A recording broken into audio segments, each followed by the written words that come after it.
Hello everyone, welcome to my very first video. Thank you so much for clicking. As you can tell by the title, this is going to be an explanation of my OCs with a very crappy Procreate slow down time lapse playing in the background because I don't know how to record time lapses of art very good real quick. Leave tips in the comments below, please, I'm begging. So first and foremost, we are going to explain the world my OCs are living in. It's magical, of course. You see the people I'm drawing, they have pointy ears. I do love the pointy ears. So, essentially it takes place in a forest. We got people living out in the woods. This is where it's happening. Forest beings, I have called them, because they are people that live in the forest. People who are born there, people who live there, and people who could use magic, because if you couldn't tell, this is fantasy. So, essentially, how magic works there is every forest being can use magic, but magic isn't a very casual thing. It takes an immense amount of concentration, and in order to use it, you need to visualize exactly what you want that magic to do, and it does have limits as well. Like, you cannot create materials out of thin air, but you can change them, sort of. Okay, it's like you have a roll of fabric, you can use magic, make it into a dress. That's the best example you're gonna get out of me. So, with magic though, how they really use it is by writing in the air with their finger. They don't have magic wands, they have their finger.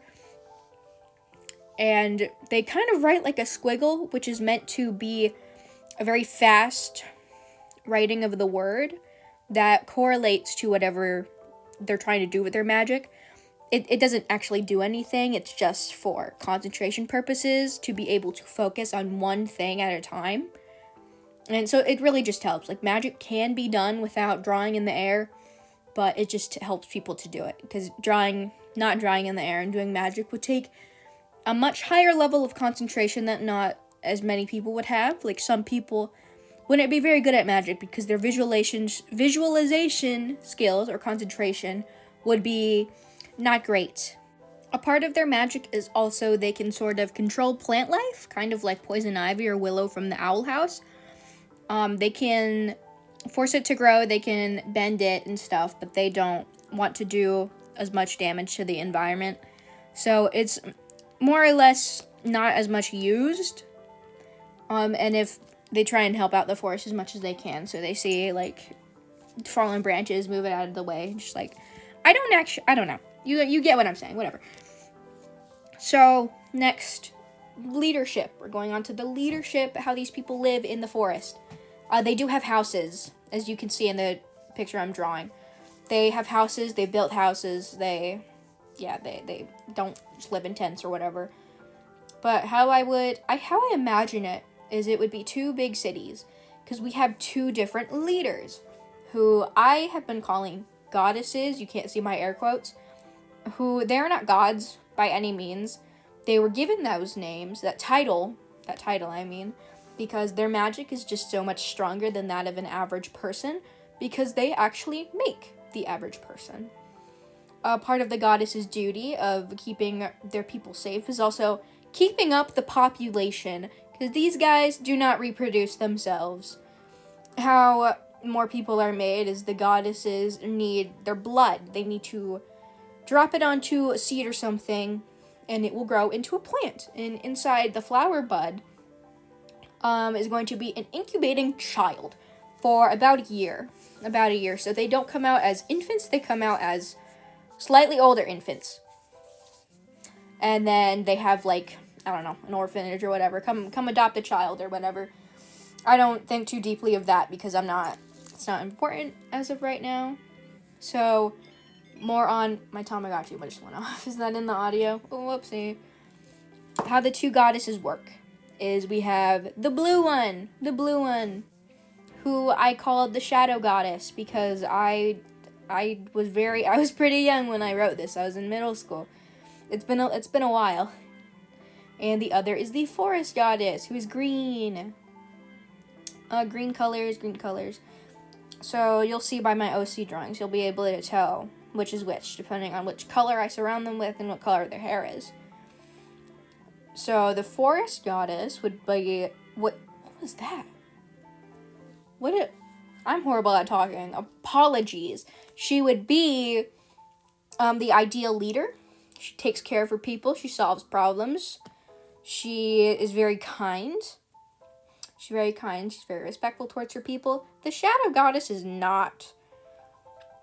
She kind of wants to take over the entirety of the forest, which means all of the people living under the forest goddess and all of her greatness. The shadow goddess also doesn't have the best treatment of her people. She raises them to be useful. They don't really have free will. They live to serve. So the people she can make using her blood are I'm terrible at speaking. Apologies. You're gonna hear lots of uhs and ums if you haven't already. You definitely have. But her people can control shadows to an extent. I need to figure out the specifics behind that and the limits.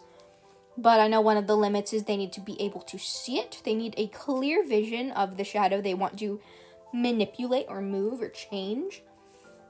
So they can't, if they're in a dark room, they essentially can't do anything because they can't see a specific shadow of anything to control. Because like I said, magic takes a lot of concentration.